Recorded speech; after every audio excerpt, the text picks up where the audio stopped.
Saudações a todos. Então vamos dar continuidade ao estudo que nós estamos fazendo do prefácio do livro Nos Bastidores da Obsessão, examinando a obsessão,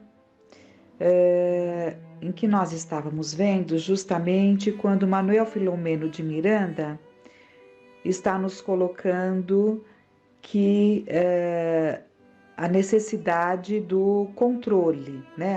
A necessidade de colocarmos ali barreiras para que aquela obsessão não se instale, para que aquele domínio, né? Aquele domínio mental não se instale, porque nós somos os senhores do nosso corpo, da nossa mente. Então vamos retomar um pouquinho para darmos continuidade. Ele nos diz: descuidado quase sempre dos valores morais e espirituais, defesas respeitáveis que constroem na alma um baluarte de difícil transposição. Foi isso que falávamos, né? Ao final do último encontro. E nos salientando, então, que o que pode opor essa barreira, né? Essa defesa são os valores morais e espirituais, né? Então, mas vamos ao texto. Descuidado quase sempre dos valores morais e espirituais, defesas respeitáveis que constroem na alma um baluarte de difícil transposição, o candidato ao processo obsessivo é irritável, quando não nostálgico, ensejando pelo caráter impressionável o intercâmbio, que também pode começar nos instantes de parcial desprendimento pelo sono, quando não encontrando o desafeto ou a sua vítima d'antanho, sente o espicaçar do remorso ou o remorder da cólera, abrindo as comportas do pensamento aos comunicados que logo advirão, sem que se possa prever quando terminará a obsessão, que pode alongar-se até mesmo depois da morte. Aqui é o alerta, então, para que busquemos essas defesas para que as obsessões não se instalem. Seria, então, os cuidados, né, a vivência na busca dos valores morais e espirituais que nos protegeriam.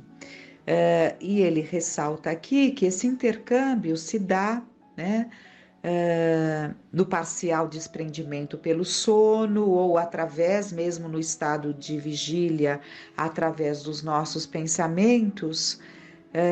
Mas o que é interessante é que ele nota que o candidato ao processo obsessivo, ou seja, o candidato é aquele que ainda não tem uma obsessão instalada, mas é um candidato. E ele fala, é irritável, né? O candidato torna-se irritável. E a irritação nós sabemos que é um dos sinais de alarme, né? O espírito Sheila nos traz sinais de alarme que deve fazer com que nós percebamos que estamos em perigo.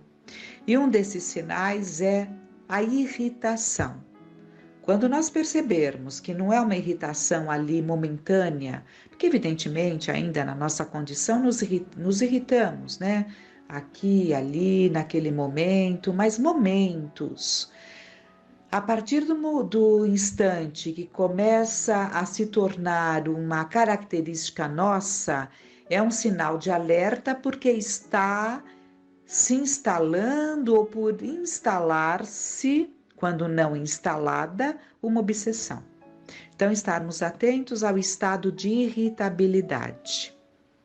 Outra coisa que ele fala é interessante, que o candidato ao processo obsessivo é irritável quando não nostálgico. Quando entramos naquele processo de nostalgia, né, em que vamos perdendo o encanto da vida, né, vamos nos tornando nostálgicos, deixando lá atrás a condição de ser feliz, né, fica tudo lá atrás. E vive-se uma nostalgia como se o nosso presente não pudesse nos proporcionar momentos de bem-estar e de alegria, né?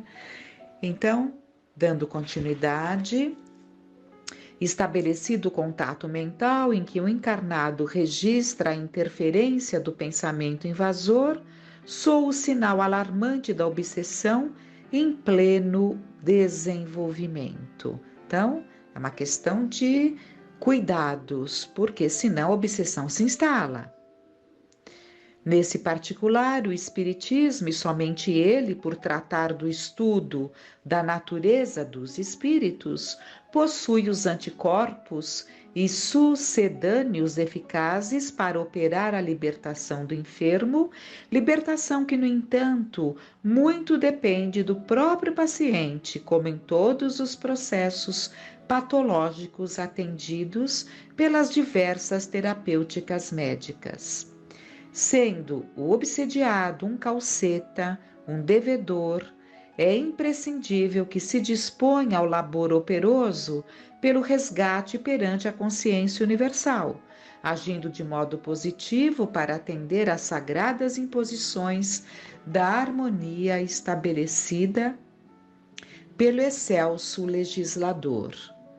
Muito embora os desejos de refazimento moral por parte do paciente espiritual, é imperioso que a renovação íntima, com sincero devotamento ao bem, lhe confira os títulos do amor e do trabalho, de forma a atestar a sua real modificação em relação à conduta passada, ensejando ao acompanhante desencarnado igualmente a própria iluminação.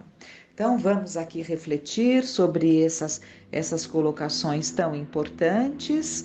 Num primeiro momento, ele fala que o Espiritismo, né, por tudo que ele traz, por tudo que ele é na sua essência, é quem nos oferece a terapêuticos recursos naturais para lidarmos com a obsessão e as lutas pelos trabalhos nos trabalhos de desobsessão, né?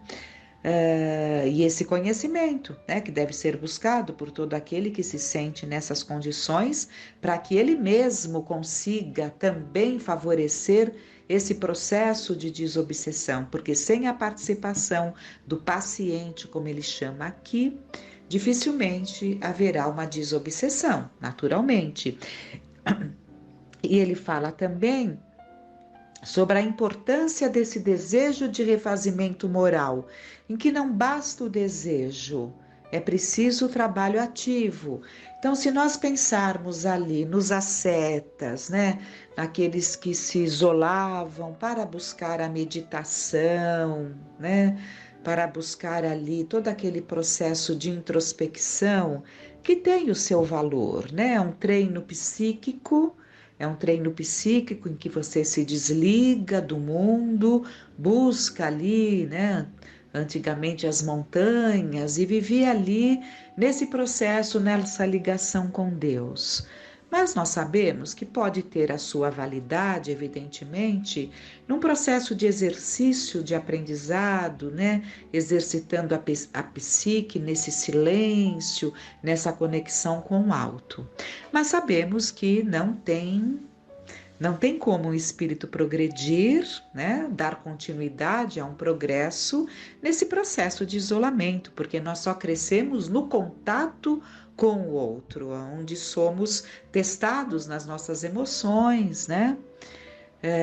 Nas nossas afetividades. Então, justamente precisa do contato com o outro.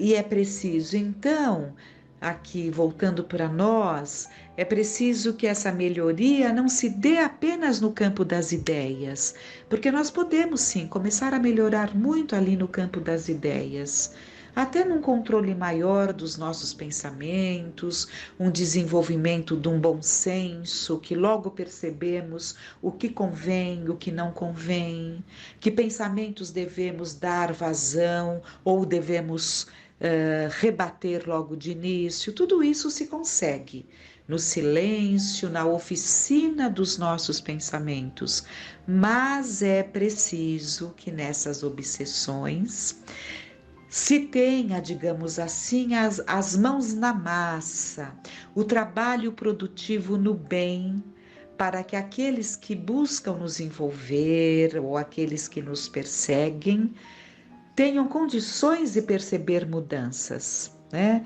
Então, como ele fala aqui, é preciso que se ateste a real modificação em relação à conduta passada. Então, o trabalho no bem, que é algo palpável, visível e que tanto bem nos faz, né? Justamente por ser um trabalho no bem, não tem como ele não ser percebido, identificado por aquele que insiste em nos ver tal qual fomos lá atrás, às vezes até um pouco mais atrás, mas é o que ele ainda traz como realidade para ele em relação a nós, né? E continuando, nesse sentido, a interferência do auxílio fraterno por outros corações afervorados à prática da caridade é muito valiosa, favorecendo ao desencarnado a oportunidade de adquirir conhecimentos através da psicofonia atormentada, na qual pode aurir força e alento novo para aprender, meditar, perdoar, esquecer, né? Então a obsessão ela vai sendo ali trabalhada, atenuada, na medida em que aquele que busca o auxílio vai se entregando aos trabalhos no bem, né? E, portanto, trabalhando os próprios sentimentos, se modificando, ao mesmo tempo conquistando afeições, conquistando simpatias no trabalho que partem, né, simpatias que partem do grupo, dos encarnados, como também de espíritos que se afeiçoam ao bem. Então é um processo de conquista, né?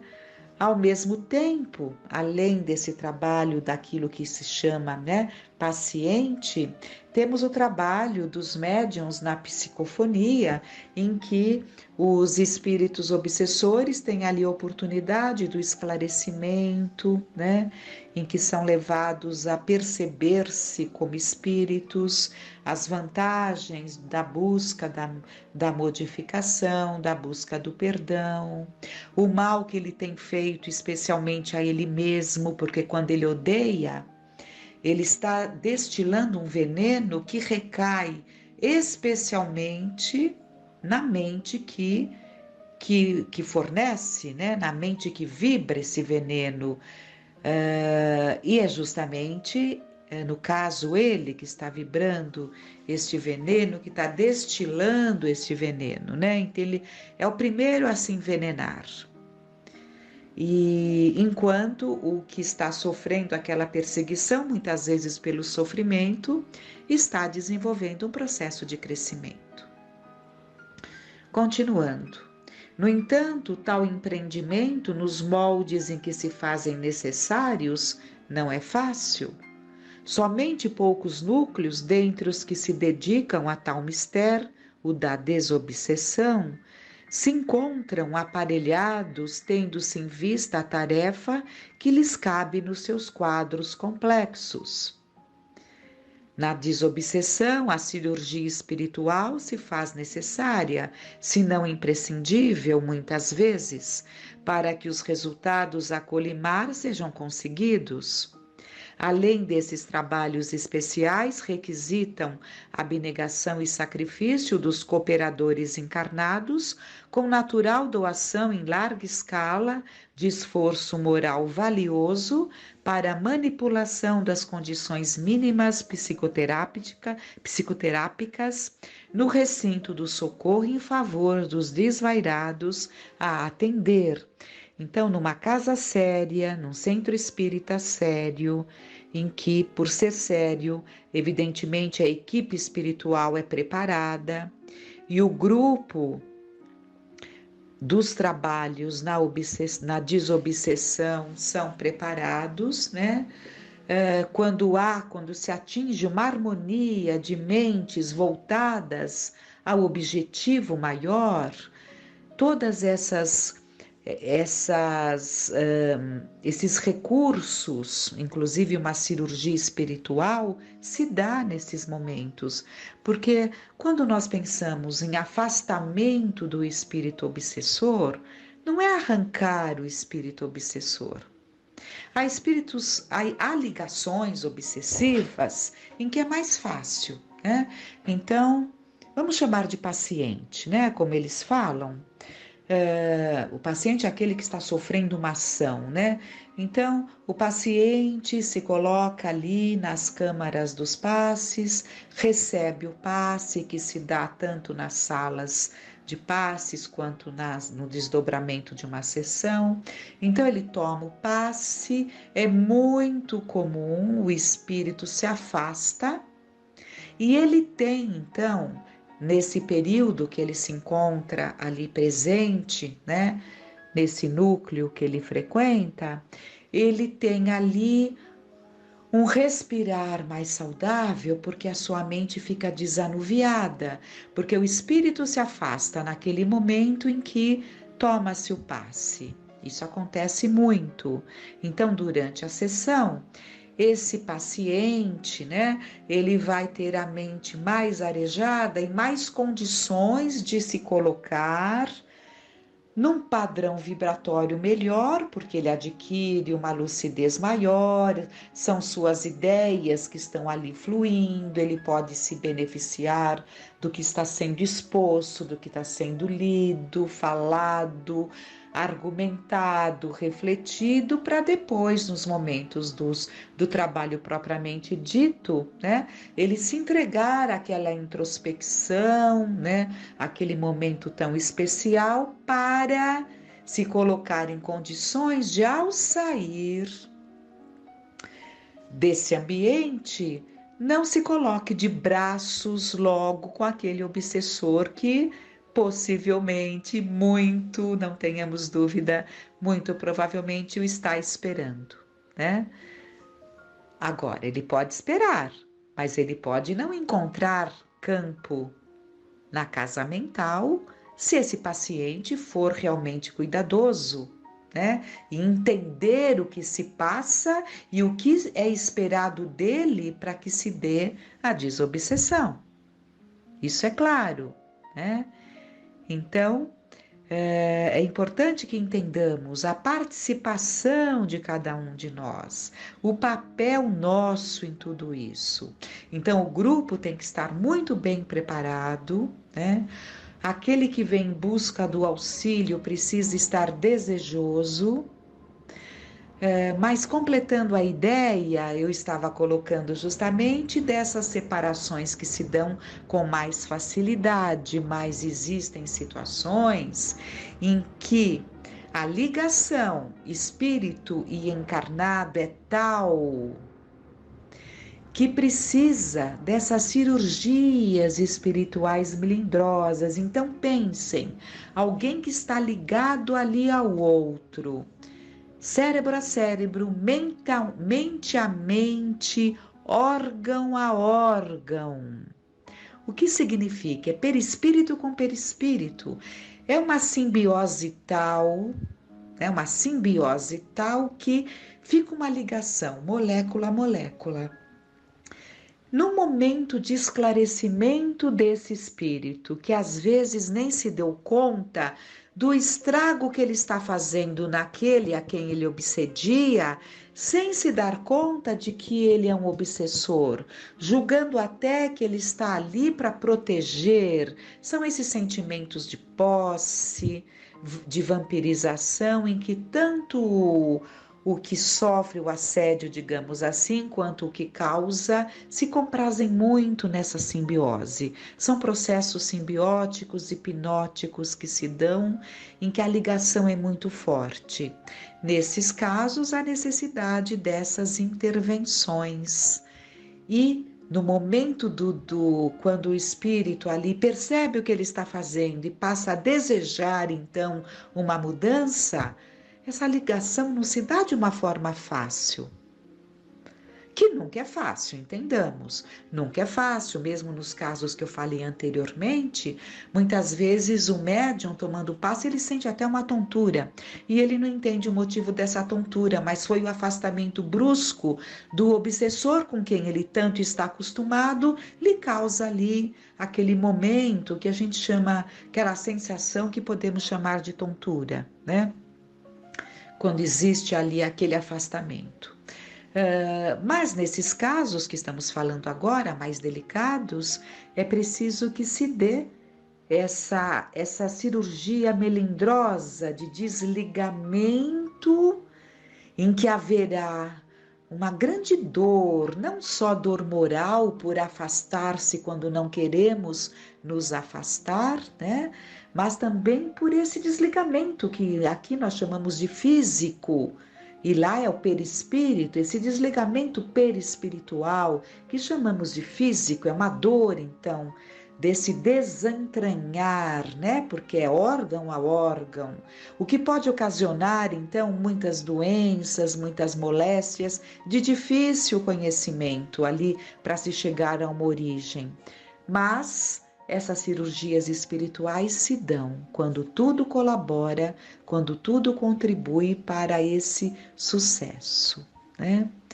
Então, o tempo não permite, mas já temos muito para refletir, para buscar até um aprofundamento, né? Então fica sempre o convite para que estudemos, né?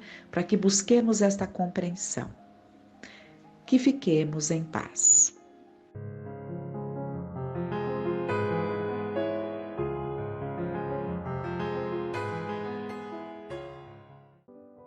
Olá a todos, nós hoje trouxemos do livro Entre Duas Vidas, que é um livro bastante interessante, que são psicografias, são mensagens de pessoas desencarnadas que enviam para os seus familiares, isso através da psicografia do Chico Xavier, e que foi organizada por Elias Barbosa, né, que ele compila todas essas mensagens. E aqui nós compartilhamos com vocês, se chama Explicações de Filho, que é de um jovem chamado Napoleão, desencarnado ali num acidente automobilístico. Ele envia uma carta ali para os pais, sobretudo para o pai dele, né? Ele diz: meu pai, abençoe-me juntamente da mamãe, pedindo eu a Deus nos proteja. Sou trazido até aqui, escrevo como um doente que ainda não consegue ajustar as próprias ideias para pedir-lhes conformação. Papai, as suas ideias chegam aos meus ouvidos.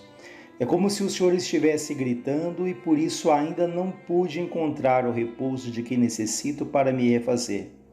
Então veja que ele inicia já dizendo, pedindo o pai dele, rogando que o pai dele se conforme, que aceite ali o desencarne dele, né?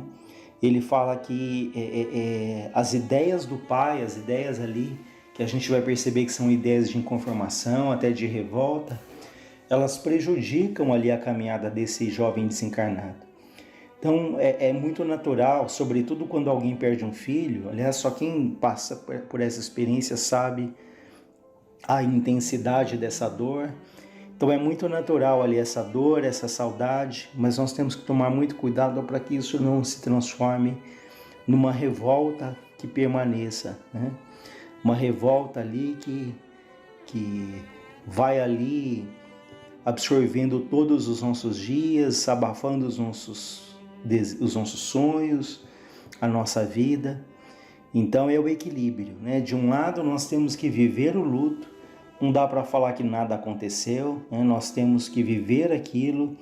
O choro muitas vezes ele é extremamente importante para desanuviar ali o nosso coração. Mas do outro extremo, nós temos que tomar cuidado com a revolta, né? Para não anular a nossa vida quando alguém tão próximo, tão querido de nós parte, né?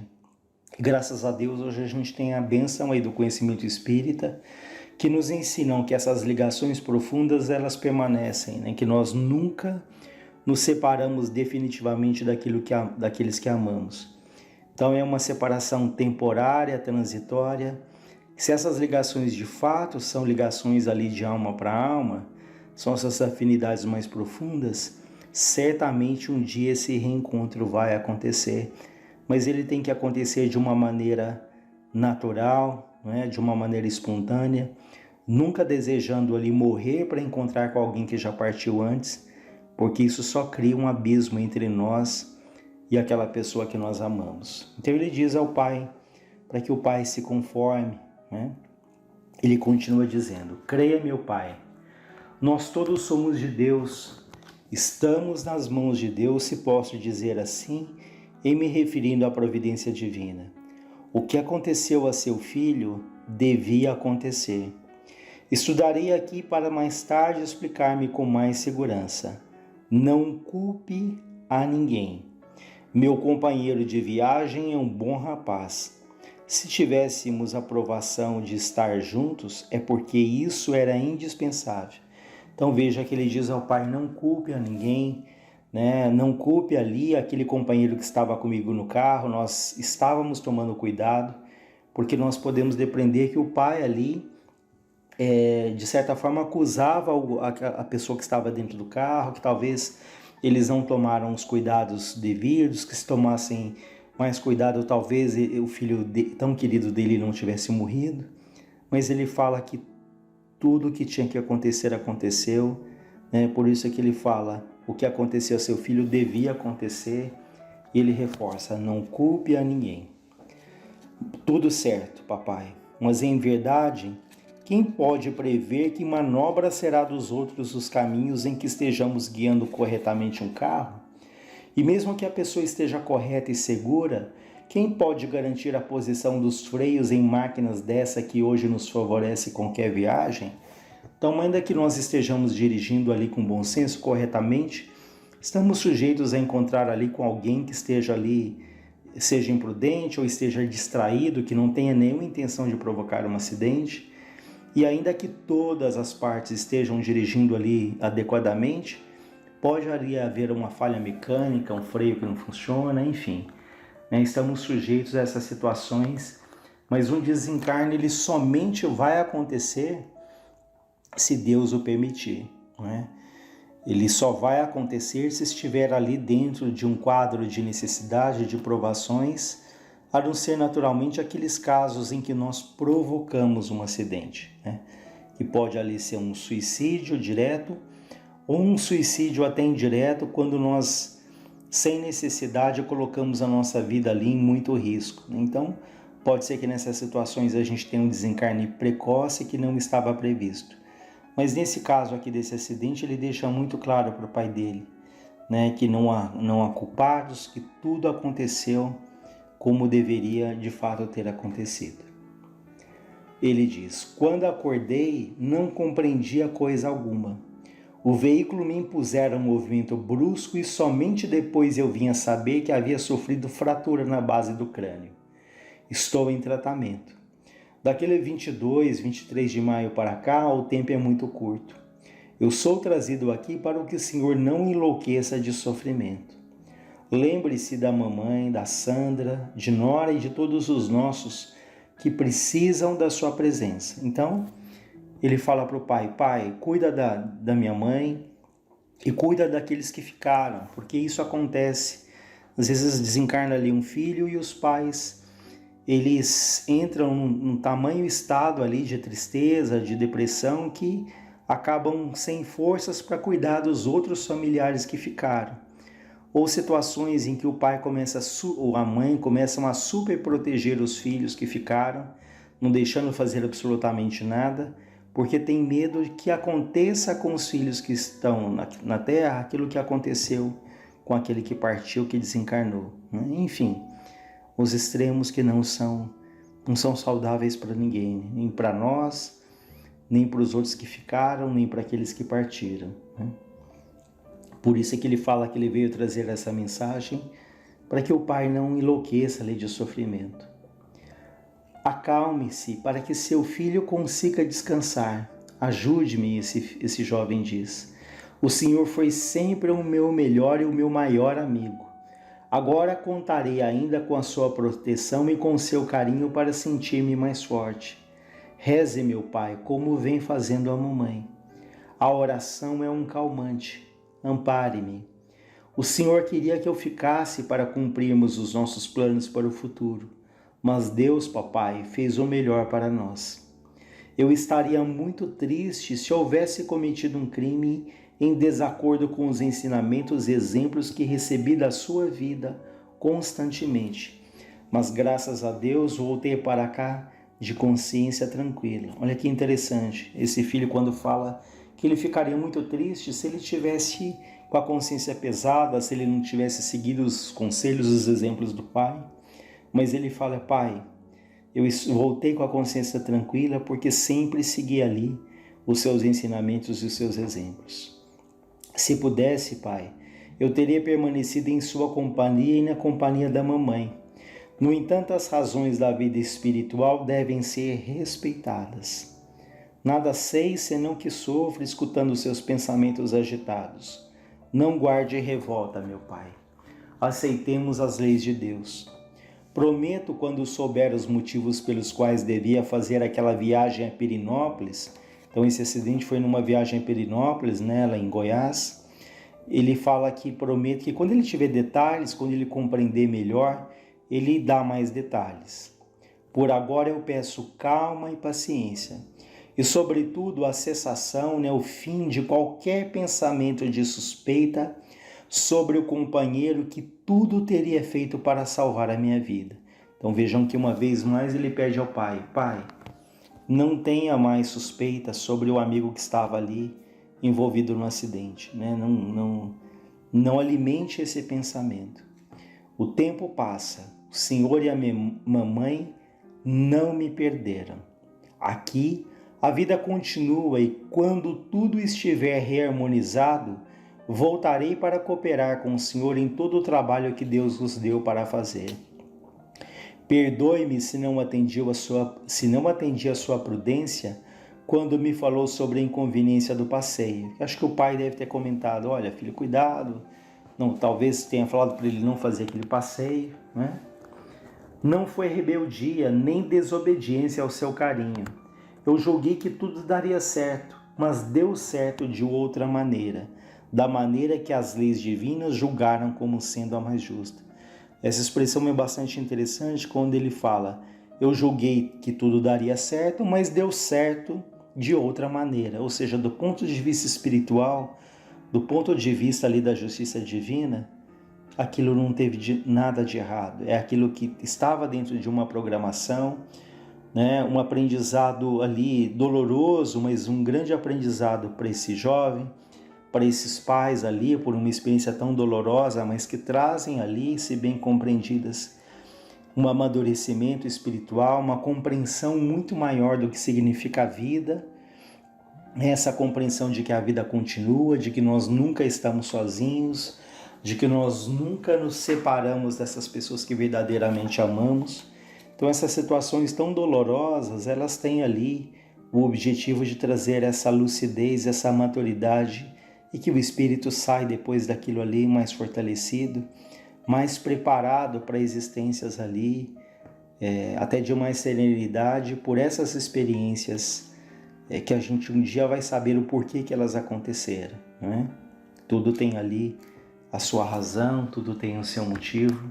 Nenhuma folha cai de uma árvore sem que Deus o permita. Ele continua dizendo: estou cansado de escrever, porque para um espírito vir trazer uma comunicação, sobretudo, né, que envolve tanta emoção quanto nesse caso, nem sempre é o exercício mais simples, né? Porque ele tem ali uma calma, uma serenidade para transmitir essas mensagens para o médium que está psicografando. Então, por vezes, eles precisam de uma preparação grande antes de chegar a esse momento de transmitirem a carta, tamanha emoção que eles sentem.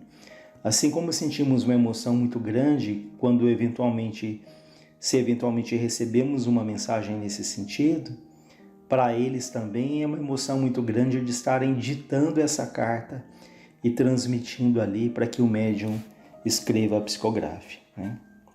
Então ele diz: estou cansado de escrever, não consigo continuar.